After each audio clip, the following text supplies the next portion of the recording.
Some days I have a good day. Some days I don't, like right now.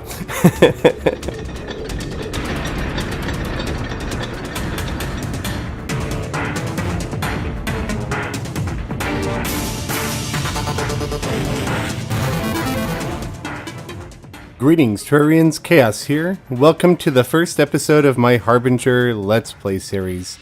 The goal of this series will be to show you guys my Harbinger adventure map, kind of talk about its creation, try to 100% it if I can remember it all. To be perfectly honest, it's been quite a while since I've played the map itself, so might be a little bit rusty, might die a bit, you know, the usual.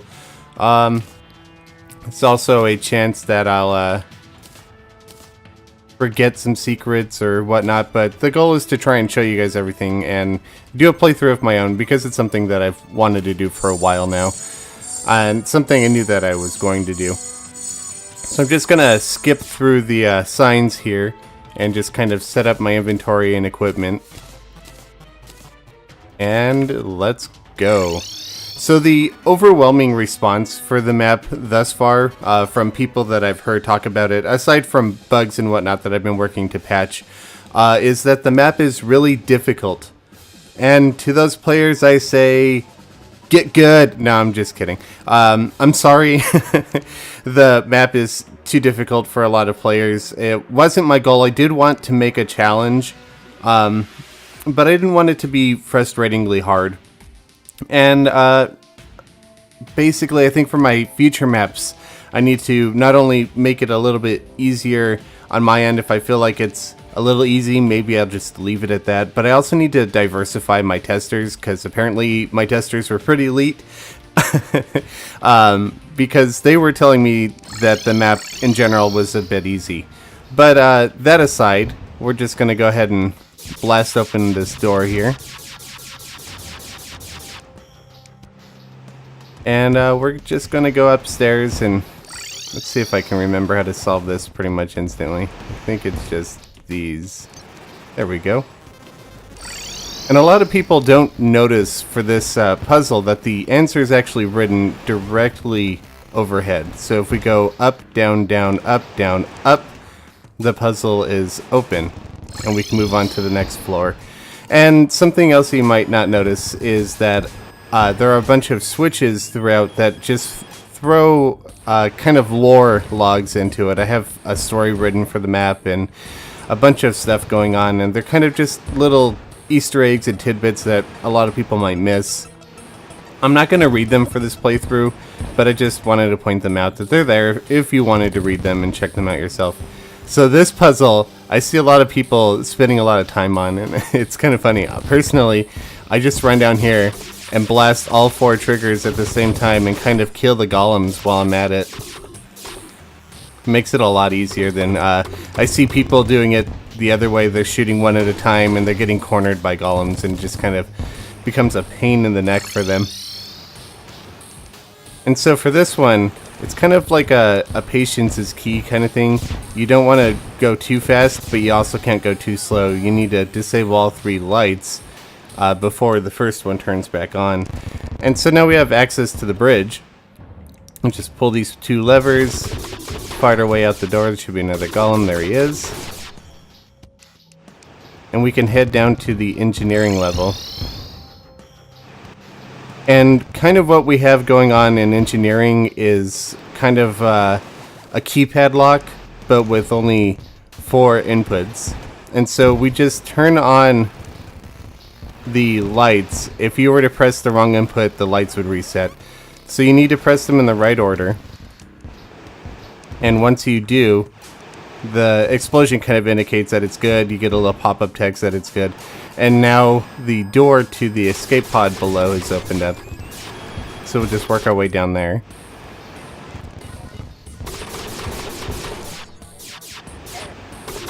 And I don't know how long this series is going to run. On average, it probably takes me around 2 hours to complete this map. I'm imagining that this might take a little bit longer because, one, I haven't played in a few months, and I might be rusty, might have forgotten how to do some of the puzzles.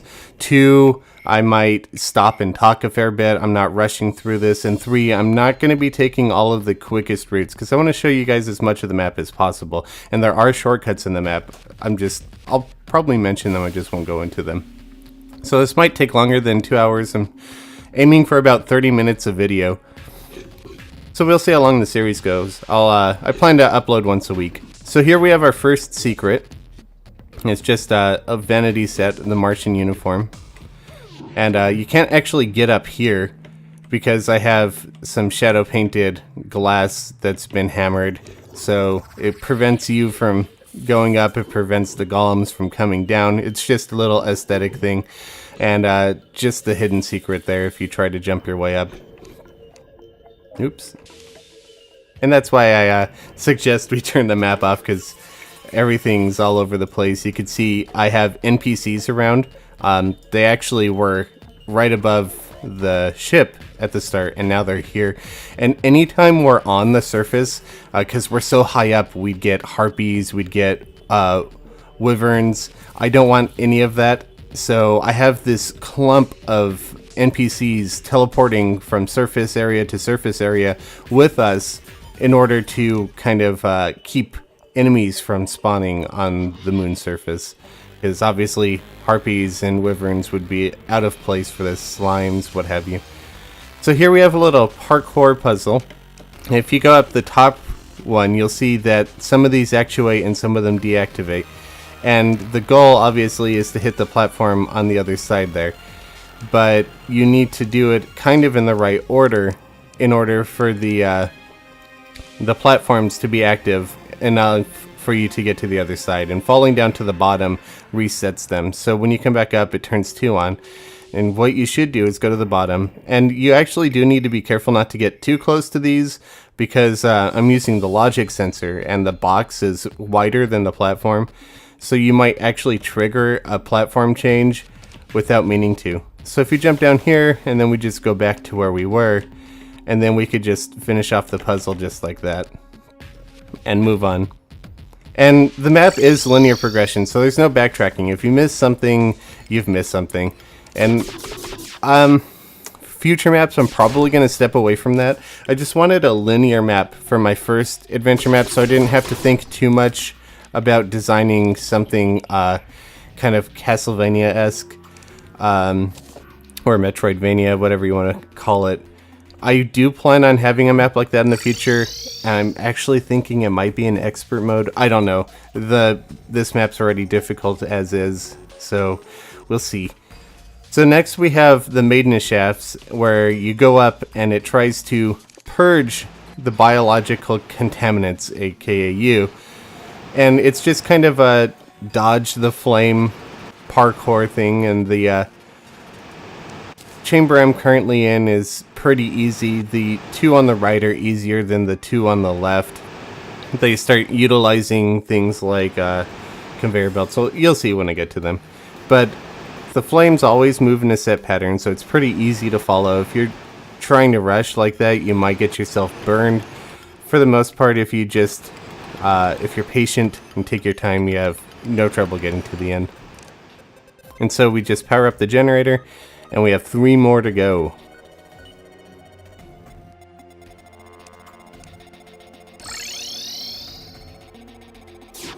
And again, there's more lore, like a little tidbit there. There were several on the ship that I didn't activate. And so this is the next one. It's a little bit more difficult because you have to time your jumps. But it's also not too bad. As long as you jump before the flames reach you, the low gravity will keep you in the air long enough that you won't get burned. A little bit of a thing people don't realize is this thin block won't actually protect you, as you see there. So if you're thinking that platform is safe, it's actually not. The fire can reach through 1 block of tile. And I just kind of stand up here and then wait for the flames to come down, and then I finish this off. I probably could have just run all the way through earlier, but I was focused on chit-chatting with y'all.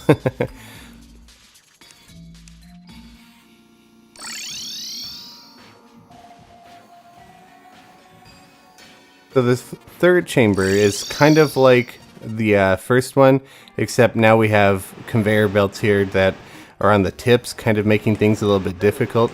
And again, if fire goes through one block, even if it collides like that, so you can take some damage if you're not careful.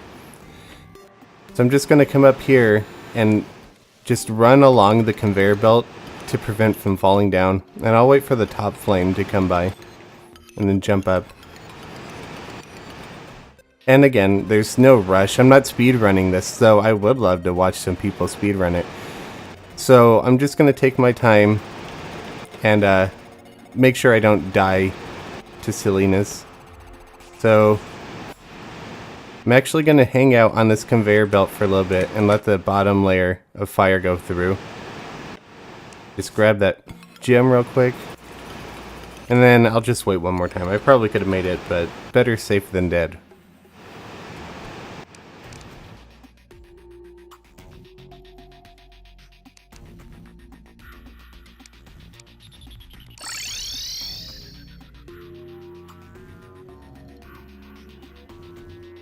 The fourth maintenance shaft is a bit different than the other ones. It has a constant stream of flames that move from bottom to kind of middle part of the room.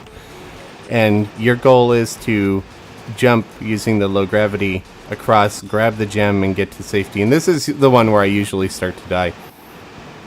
But the first and second platforms are perfectly safe to stand on. You won't get burned, but that last one will burn you. So you need to kind of run and jump at it when it's at the highest and then jump on to the next one. And then the goal here, and this is kind of where I personally mess up, is to wait for that to come up, the actuated block, and you jump on it real quick, grab the gem. Oops. I'll just die. But you grab the gem, and then you're able to get to the end if you don't do something stupid like me and mistime the jump. And don't worry if you die and the gem falls into the bottom there with the flames, because I have it set up in a way that if you were to die and the gem falls there, then the gem will just be carried along this line here and right back to where you were originally. Of course, I died and my gem ended up at the exit of the maintenance shaft, so obviously that's not going to be a problem as long as I can get through without dying again. Which, you know, dying is a part of Terraria. So there we go.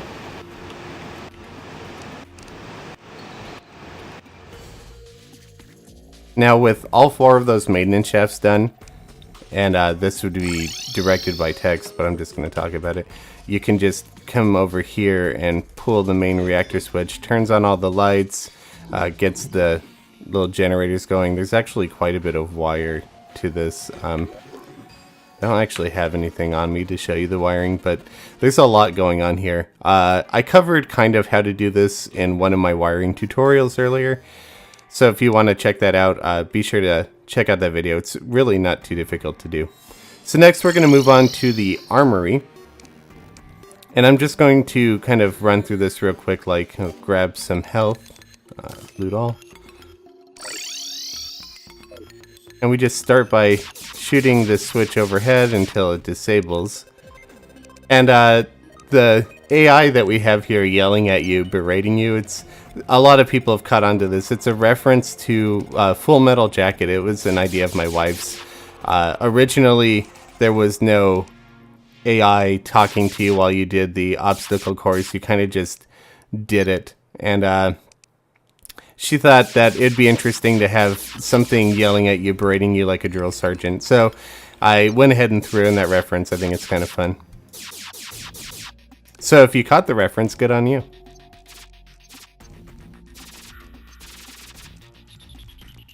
For this next part, you need to utilize the sniper scope.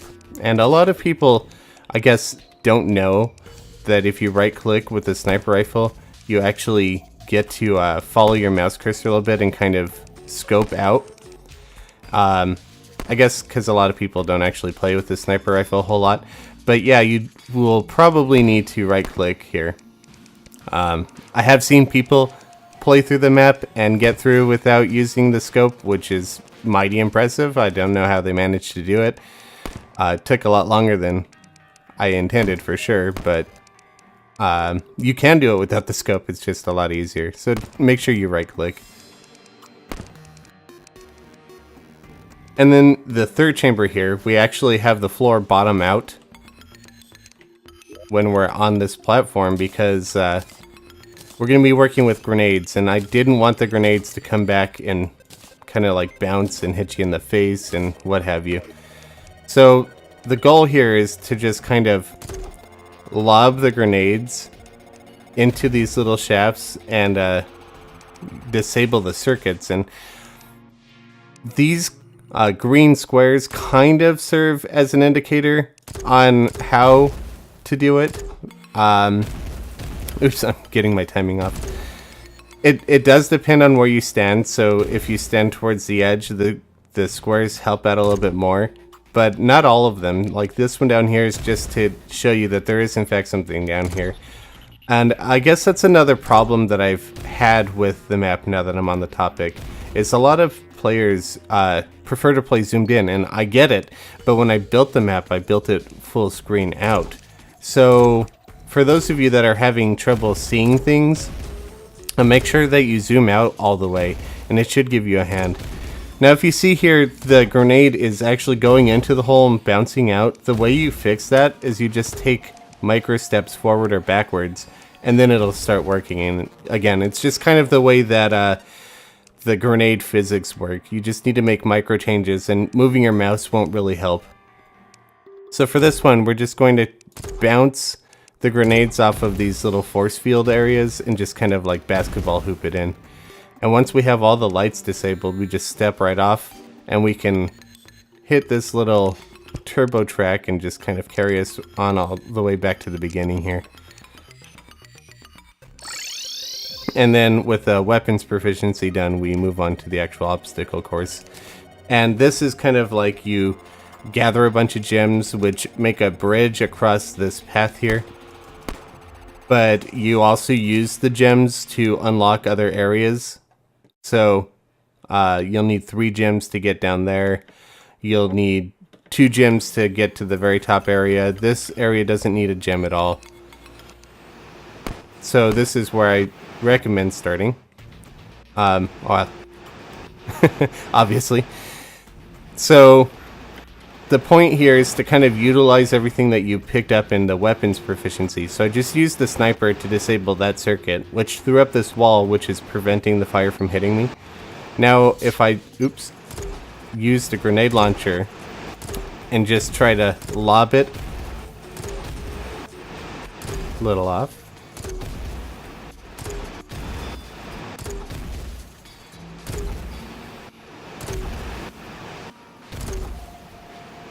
Oh, almost. There we go. Just lob it into that hole. I normally don't have that much trouble, but I guess that's the curse of recording, right? Then that'll bring up the next fragment. So usually from here I just jump up here, shoot those 2. It disables this fire and prevents the wall. The wall prevents the fire from traveling further onwards. And yeah, we just kind of do the same thing here. We just parkour, and again, this is going to be in the fire still technically, so that platform, while it looks safe, is not actually safe. So just gotta make sure that the geyser flames go down, then run across, jump over that quickly. And this one is a bit tricky for people to figure out sometimes. You kind of gotta go when the flames stop, like that. Oop, I mistimed it. Or I overshot my jump. So I'm just gonna go ahead and jump back to where we were. Okay, so let's just finish that off, get up here. We'll just wait for the flames to go by one more time. Oop, bad timing. And that's the tricky part. You have to wait for those geysers to shut off. The falling embers don't hurt you themselves, so it could be kind of tricky sometimes to tell if the geysers are going to damage you or not. But basically, if the flames are going up, it hurts. If the flames are moving down, it doesn't. And of course that only applies to the geysers that are on the floor like this. If the geyser's shooting downwards, then obviously it's going to hurt. So just get across here, and let's see if I can get this timing a little bit better. And then we jump up here to safety. Now we need to wait for the geyser to go off and the flames to kind of disperse before we can move on. Now that we've grabbed this gem, it's going to go through one more cycle because I grabbed the gem a little bit late, but then everything shuts off and you can just freely walk back to the beginning without issue. And that's something that I kind of try to do with my maps, is if you clear something, you die, it should be easier to get back to where you were, and once you've cleared something, you shouldn't have to kind of just go through all of it again. So we're just going to enter this, and it's kind of a maze that has toggling paths, and this one's extremely easy because it's just kind of getting you used to the concept. There's a more difficult one later in the map. But these orange circuits here, every time you switch them, or shoot them, they switch to either opening the green path or opening the red path. And it shuts the other one, obviously. So we just need to go through the maze, alternating which one's open and which one is shut. Oh, if I could aim. And again, this maze is really not that difficult. It might just be confusing for your first time seeing it. But there we go. And once you're through, a little tidbit is I didn't want players to get themselves trapped. So if you try to shoot your circuits and trap yourself inside, it kind of berates you for attempting to do something silly. Now when you move on, make sure you grab all of your gems. And we're just going to progress down to the bottom here. And the goal of this is to shoot all 4 circuits and disable them before the first one turns back on. And shooting one will actually open one of these force fields and reveal another circuit. So it's kind of a learning thing. You have to learn the pattern that they'll be in. You got to be kind of quick, and you got to shoot everything. See, I hit the 4th circuit, but it didn't open the way because I was too slow, and this first one turned back on. So you got to be fast, and I have thought about nerfing this a bit, but I think it's kind of a fun test. But maybe I'll change it a little in the future and give you a little bit more time. So you plop these 3 gems in, and we have a wall of fire. And again, for the people that like to play zoomed in, this is a part where you'll probably have to zoom out and use the sniper scope, and you just place a bullet in there and it shuts off. And these are actually hellstone bricks, and as you see, I burned my head on the ceiling there. So you kind of have to make little tiny bunny hops and get through without dying. I think if you have the health potion, then you might be able to just plow through it as quickly as you can, especially if you're playing on the easy mode. If you open the easy mode chest and you have a bunch of extra health, this won't be a problem for you at all. You just run straight through it. So we're just going to grab those diamonds and head up top. And we're just going to build the bridge across by placing the diamonds in. And if you're worried about dying, if you fall off, get yourself killed, or if you accidentally drop a diamond, it's really not that big of a deal. I have it set up in such a way that your diamonds will be carried all the way back up to you if you were to die down there. So don't worry about that. It's not actually going to trap you in here. Thanks to the magic of Hoik. If you don't know what I'm talking about, I definitely recommend looking up hoiking. It's a beautiful mechanic that if you want to see a YouTuber that has a lot of good tutorials on it, check out Zero Gravitas. Oop, probably gonna get myself killed. So this is probably one of the trickier parts of the map, and it's just you gotta disable those 2 circuits, and even though the light doesn't turn off, you only need to hit each one once. It didn't used to be like that. It used to be that you had to disable them at the same time. That was a bit too difficult for me. And if it's too difficult for me and I'm building the map, it's probably too difficult for everybody else. So I made it to where you only need to hit each side once, a little bit easier. What I did forget to do, and I should probably go back and tweak, is that I disable the lights every time you hit one, so it's a little more apparent.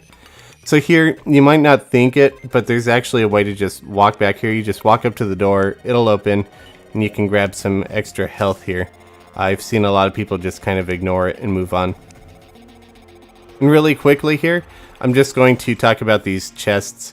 So there's a bunch of chests around here, like the Super Terraria World team, and Jestex, who I kind of made the map for. He was a friend of mine who worked on Super Terraria World, and he passed away last year, and he'd always talked about wanting to see an adventure map for me, and he never got to see it, but I kind of made Harbinger in his honor. And so we have Irony here with the diamond ring. She knows why, you don't. I have my own chest here. And all these chests have a little bit, guess like a reference or an inside joke to the person in it. Most of these chests are actually people who tested the map for me. So like Kane has a soul cake because he likes to eat souls or whatever. A blade too soon, he understands that. Boswell with the spider fangs. All of these won't make sense to you. They're inside jokes. And just kind of little bit of references to my testers and what have you.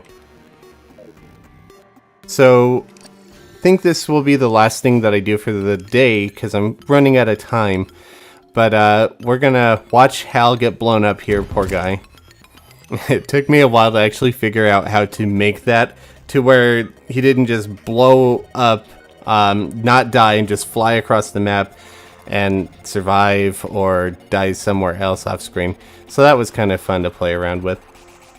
But now we just kind of have a minefield parkour. We just got to be careful where you jump and land. And some days I have a good day. Some days I don't, like right now. I knew that was going to happen because I'm focused on talking, I guess. But, so the good part about this is every time you die, you make it a little bit easier on yourself. The bad part is you can die a lot. A little tip of mine is if you have like a half block here, you could actually stand over a mine as long as you're not on the same tile space as it. Like I'm technically half a block over it and I could survive that just fine. So if you aim for half block gaps that are over the mines, they're quite a bit safer. Like I can aim right here, and had I landed right here, I'd still be fine, even though I landed a little more towards the center. I'm gonna try to do a long jump here. I think I'll make it. There we go. Next spot, might try to land there. That might be too far. Let's see if I can do this. Yeah, I'll do that, and then this. Whew. All right, what next? I might be able to make it up there. Let's see. I kind of enjoy this because it feels like I take a different route every time. I kind of like to just plan out where I'm going to go. I see a lot of people get frustrated with this segment. I do apologize for anybody that gets frustrated with Harbinger. But personally, when I play something that poses a challenge like this, I like to just sit back and see how things are going to go and plan out my route. I'm not in a rush. There's no need for me to be in a rush. And that one, that one's a hard one because I'm zoomed in right now, and a lot of people I see zoomed in have this problem too. I got lucky, to be frank. But with that last jump, it's kind of a leap of faith, but there are safe spots to land. You just can't see them if you're zoomed in. And I got incredibly lucky right now. Normally I would die. So we've moved on to this save point, and as you might have noticed throughout the playthrough, I've hit several other save points up to here. But I'm going to go ahead and end the episode now. It's been about that length of time. I hope you've been enjoying my playthrough of Harbinger. If you have, be sure to leave a like. It really helps out a lot. And leave a comment if you'd like to see more Harbinger. I mean, I'll probably end up playing it either way. But let me know what you guys think. Are you have you played the map yourselves? Are you enjoying the maps? Is it too difficult? Please, if you run into any bugs and you are playing Harbinger, let me know and I'll get them fixed for you. But at any rate, that'll be it for today. Thank you very much for watching. I'll see y'all later, and have a nice day.